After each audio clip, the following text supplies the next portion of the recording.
সাহস থাকলে আইপিএল এর লোগো পরিবর্তন করুন, কেননা সেটি মাশরাফির এক ব্যাটিং স্টাইলের আদলে বানানো। এমনটাই মন্তব্য করেছেন পাকিস্তানি এক খেলোয়াড়। মুস্তাফিজকে সরাতে পারলেও মাশরাফিকে কি সরাতে পারবেন তারা? এমনটাই প্রশ্ন তার। ফিজ ইস্যুতে আইপিএল এর লোগো নিয়ে আরও থাকছে প্রতিবেদন।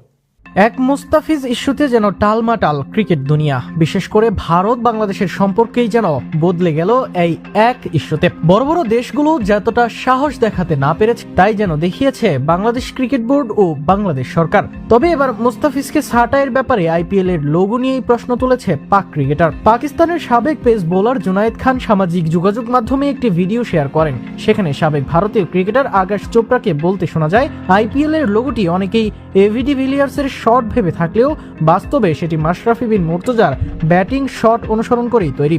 নিজের ভেরিফাইড ফেসবুক পেজে এই ভিডিওটি শেয়ার করে পাকিস্তানের হয়ে 22 টেস্ট, 76 ওয়ানডে এবং 9টি টি-20 খেলা 36 বছর বয়সী জুনায়েদ মন্তব্য করেন, ভারতীয় ক্রিকেট বোর্ড যেভাবে মুস্তাফিজকে আইপিএল থেকে ছেঁটে ফেলেছে তাতে তার ধারণা একসময় এই লোগোটিও বদলে ফেলা হতে পারে, যেটি মাশরাফির শট থেকে অনুপ্রাণিত।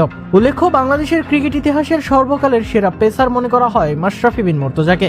2009 সালে কলকাতা নাইট রাইডার্সের হয়ে আইপিএল এর মাত্র একটি ম্যাচ খেলেছেন তিনি। তবে ম্যাচের ভিন্ন একটি ব্যাটিং চিত্র দিয়েই তৈরি করা হয়েছে আইপিএল এর লোগো। এবার দেখা যাক আইপিএল কর্তৃপক্ষ এমন কোনো সিদ্ধান্ত নেয় কিনা।